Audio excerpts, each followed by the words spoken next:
السلام علیکم، بسم اللہ الرحمن الرحیم۔ پچھلے چند دن سے قاضی فائز عیسیٰ کی اہلیہ سیرینا قاضی عیسیٰ کا انٹرویو جو ہے وہ بڑا دوبارہ سے کچھ وائرل ہو رہا ہے، اور یہ طلعت حسین اور سلیم صافی اور جو یہ عمران اور صدیقی صاحب وغیرہ کے پینل نے لیا تھا انٹرویو، اور اس میں انہوں نے اپنی فیلنگ بیان کی۔ تو یہ جو ان کا ہوا تھا ریفرنس قاضی فائز عیسیٰ کے خلاف دائر کیا گیا تھا، تو اس حوالے سے جو ان کو بلایا گیا تو وہ اس بارے میں کہہ رہی تھی کہ مجھے بڑی تکلیف ہوئی، اس حوالے سے کچھ باتیں تھیں۔ تو میں لبے لباب پھر میں نے اور بھی کچھ تحقیق کی، تو میں اس کا حاصل آپ کو بتاتی ہوں۔ تو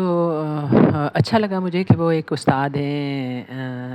رہی امریکن اسکول میں،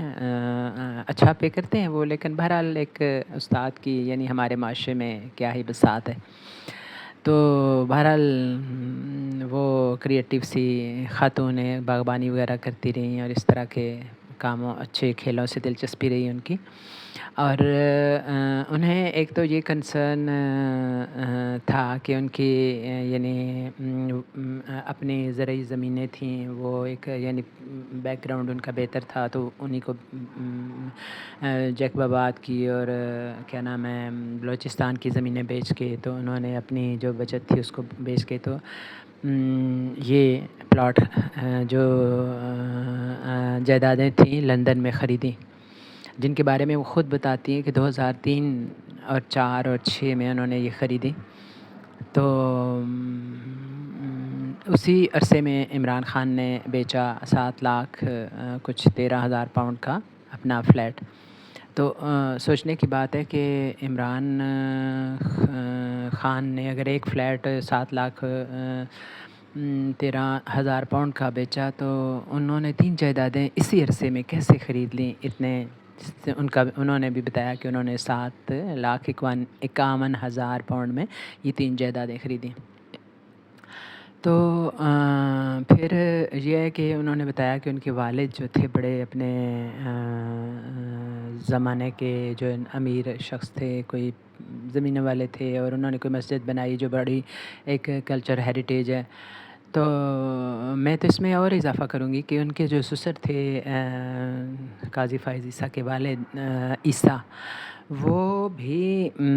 یعنی بڑی اچھی ان کی شہرت سنی، اور میں ہمیشہ یہ سوچتی ہوں کہ کردار اور اخلاق کیا ہی خوبصورت خوشبو ہے کہ جس کی مہک جو ہے وہ صدیاں گزر جانے کے بعد بھی باقی رہتی ہے۔ تو ان کے بارے میں مشہور ہے کہ وہ بڑے قائد اعظم کے ساتھی تھے، وفادار ساتھی تھے، ان کے بڑے سرگرم بلوچستان کے لیڈروں میں ان کا شمار ہوتا تھا، بڑے ایماندار تھے، اور ان کے بارے میں کچھ ایسی آج تک یعنی کوئی نہیں کہہ سکتا کہ ان کے کردار میں کوئی ایسی کوئی بڑی کجی یا کوئی کوتاہی تھی۔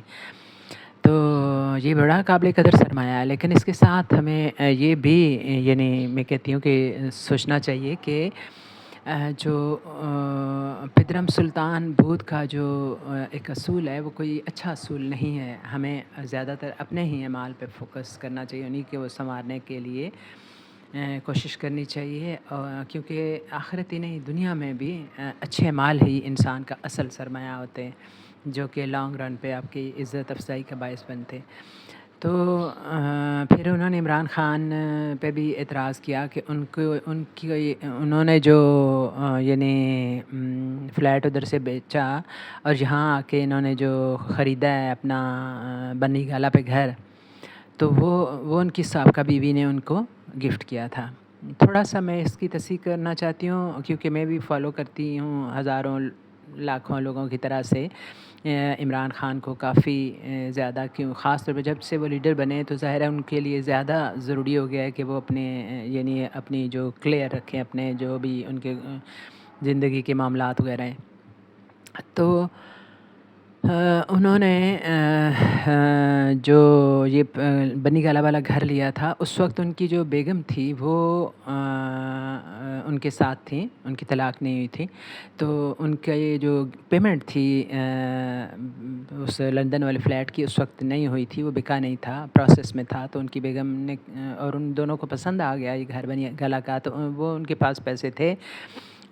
جمائمہ کے پاس، تو انہوں نے گفٹ کر دیا، اپنے میاں کو کہا کہ میں آپ کو گفٹ کر دیتی ہوں، اور یوں یہ گھر ان کا ہو گیا۔ اور پھر ان کی طلاق ہو گئی تو عمران خان نے اصرار کے ساتھ وہ جو پوری رقم تھی وہ جمائمہ کو ادا کر دی۔ تو یہ اس وجہ سے بھی میں کہہ سکتی ہوں کہ پھر جب یہ مقدمہ پڑا ہے تو ان کے خلاف بھی تو ظاہر ریفرنس عمران خان کے سے بھی پوچھا گیا تھا کہ یہ کیا منی ٹریل ہے،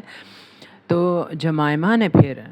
یہ ٹریل جو ہے وہ نکال کے دی، ان کے پاس کہیں محفوظ پڑی ہوئی تھی، اور سارے پیپر انہوں نے عدالت کو بھیجے،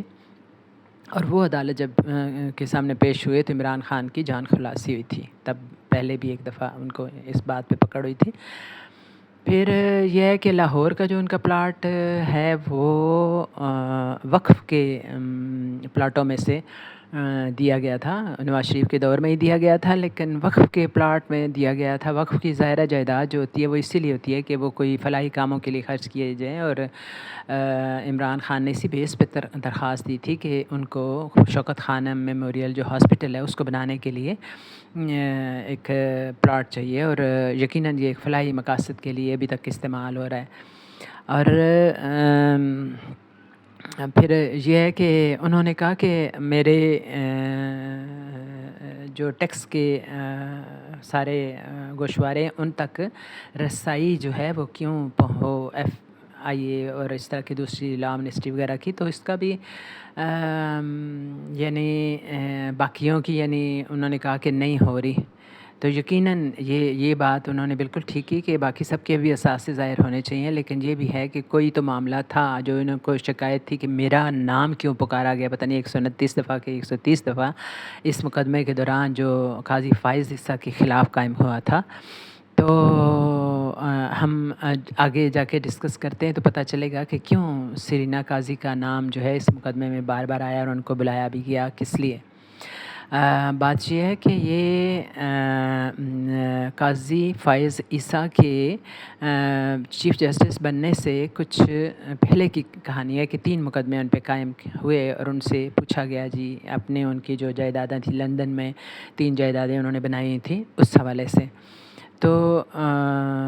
قاضی فائز عیسیٰ نے یہ ایک پوزیشن لی کہ یہ جائیدادیں میرے نام نہیں ہیں، میرا ان سے کوئی تعلق نہیں ہے، یہ میری بیوی کے نام ہے،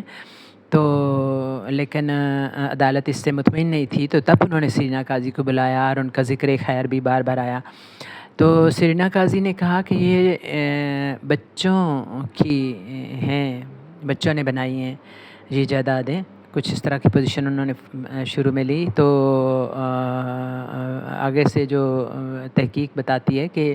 اس وقت 2003 اور 2004 اور 2006 میں جب انہوں نے یہ جائیدادیں بنائیں بالترتیب، تو وہ بچے اس وقت تو 2003 میں تو بالکل نابالغ تھے ان کے، اور پھر جب یہ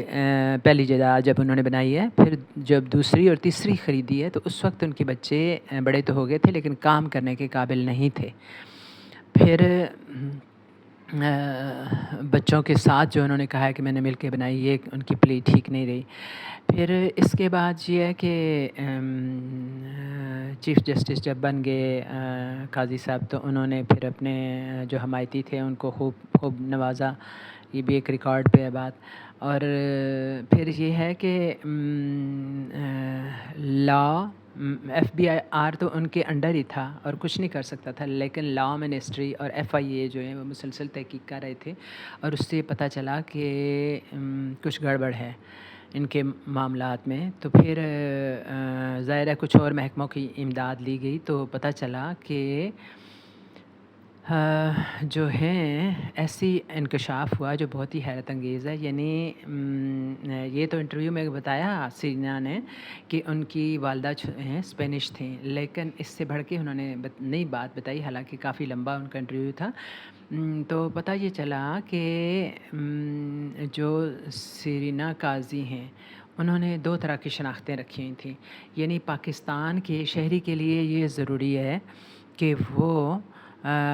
پاکستان کا جو شناختی کارڈ اس کے پاس ہو اور اس میں جو اس کا نام ہے، نام اور اس کی ولدیت اور اس کی تاریخ پیدائش وغیرہ ہو، تو یہ کارڈ جو تھا، یہ شناختی کارڈ سیرینا قاضی کے پاس تھا، سیرینا قاضی کے نام سے، اور اس میں ان کے شوہر جو قاضی فائز عیسیٰ ہیں ان کا نام لکھا ہوا تھا۔ پھر یہ ہے کہ بے شک ان کی والدہ وہ تھیں اسپینش تھیں، لیکن یہ ایک اصول ہے کہ دنیا بھر میں جتنے بھی ممالک ہیں ان میں سے چند ایک ممالک ہیں جن کے شہریت آپ پاکستان کی شہریت رکھتے ہوئے بھی رکھ سکتے ہیں، اور وہ ان ممالک میں ایک برطانیہ بھی ہے اور کچھ 10-12 ملک اس طرح کے ہیں، لیکن بہت سارے ممالک ایسے ہیں، باقی سارے ممالک ایسے ہیں جن کی اگر آپ نے شہریت رکھنی ہو تو آپ کو پاکستان کی شہریت چھوڑنی ہوگی، جس طرح کہ اسپین کا ملک ہے۔ تو جو تھیں سیرینا قاضی کے بارے میں جب نادرا نے تحقیق کی، نادرا نے ایک رپورٹ ان کو ایف بی آر کے حکم پہ بھجوائی، ایف آئی اے کے محکموں نے اور لا منسٹری نے جمع کی، اور اس سے پتہ چلا کہ سیرینا نادرا کا جو ریکارڈ تھا اس کے مطابق پتہ چلا کہ سیرینا قاضی اور سیرینا مونٹیسیریرو جو ہیں وہ ایک ہی خاتون ہے جو کہ قاضی فائز عیسیٰ کی اہلیہ ہیں۔ تو سیرینا قاضی نے اپنی جب انٹرنیشنل وہ سفر کرتی تھیں تو وہ سیرینا قاضی کی حیثیت سے نہیں کرتی تھیں، بلکہ انہوں نے ویزا جو بنوایا ہوا تھا اس میں نام درج تھا زیرینا مونٹیسیریرو، یہ نام ان کا درج تھا، اور اسی ویزے پہ وہ آتی اور جاتی تھی، اور یعنی کسی کی ضرورت نہیں تھی کہ وہ واپسی پہ ان سے پوچھے کہ آپ تو سیرینا، یہاں تو کم از کم ان کو سب جانتے تھے نا، تو وہاں پروٹوکول بھی ہوتا تھا قاضی فائز عیسیٰ کا اپنا بھی، اور گورنمنٹ کے ہر بندہ جانتا ہے، ہم جانتے ہیں، تو وہ لوگ کیوں نہیں جانتے تھے؟ تو کوئی ان سے پوچھنے کی ضرورت نہیں کر سکتا تھا کہ آپ تو سیرینا ہیں تو آپ زیرینا مونٹیسیریرو کیسے بن گئی؟ تو بہرحال یہ جب بات کھلی تو پھر پتہ چلا کہ انٹرنیشنل جو فلائٹس ہیں ان کی 39 فلائٹس میں سیرینا قاضی زیرینا مونٹیسیریرو بن کے گئی ہیں اور آئی بھی ہیں، اور اس دوران ان کے جو میاں تھے وہ بھی ان کے ساتھ ہوتے تھے، اور انہوں نے بھی بلکہ فیملی ویزا اپلائی کرتے ہوئے وہ ہمیشہ وہ ان کا کرتے تھے، 5 سال بعد یہ ویزا رینیو ہوتا تھا، تو اس ویزے کی میں تحریر جو تھی وہ قاضی فائز عیسیٰ کے ہاتھ کی تھی کہ یہ جو ہے جس میں جو تمام بیانیہ ہے، یعنی ان کا یہ کہنا کہ میں اسپین کی رہائشی ہوں، وہاں کی رہنے والی ہوں، تو اور میرا سر نیم جو ہے وہ کھوسو ہے، تو یہ ساری باتیں اور اس کے علاوہ بھی جو شناخت کے ان کے مطالبے ہوتے تھے وہ سب ٹھیک ہیں، اور اس پہ ان کے سگنیچر بھی موجود ہیں۔ تو بلکہ ایک دفعہ جو چودھری نثار ہیں ان کو کچھ شک ہوا تو انہوں نے یہ ویزا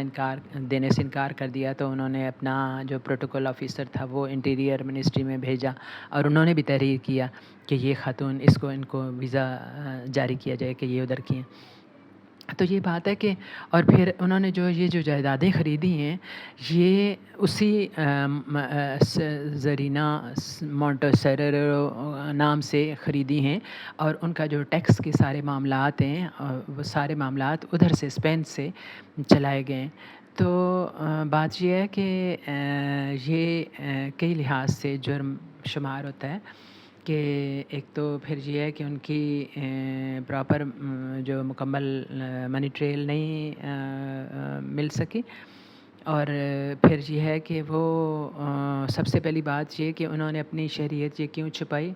کسی جگہ بھی ظاہر نہیں کی، اگر یعنی اور پھر یہ ہے کہ وہ کہتے ہیں کہ یہ ہوتا ہے کچھ پاکستان اوریجن کارڈ، اس طرح کا کچھ کارڈ ہوتا ہے، یا کسی ملک میں اگر آپ رہنے والے ہوں تو جا رہے ہوں، مثلا وہ اسپینش ہی ہیں اگر، تو وہ اس طرح کا کارڈ پھر رکھتی، لیکن انہوں نے پراپر اپنا پاکستانی شناختی کارڈ رکھا ہوا تھا، تو اس طرح سے ایک ممنوع ملک کا شناخت رکھنا اور وہاں کے چھپا کے سفر کرنا اور اپنی شناخت کو چھپانا، اور پھر اس میں قاضی فائز عیسیٰ کا ساتھ دینا، اور پھر وہاں سے ٹیکس کے سارے معاملات طے کرنا، یہ سارا جو ہے وہ ایک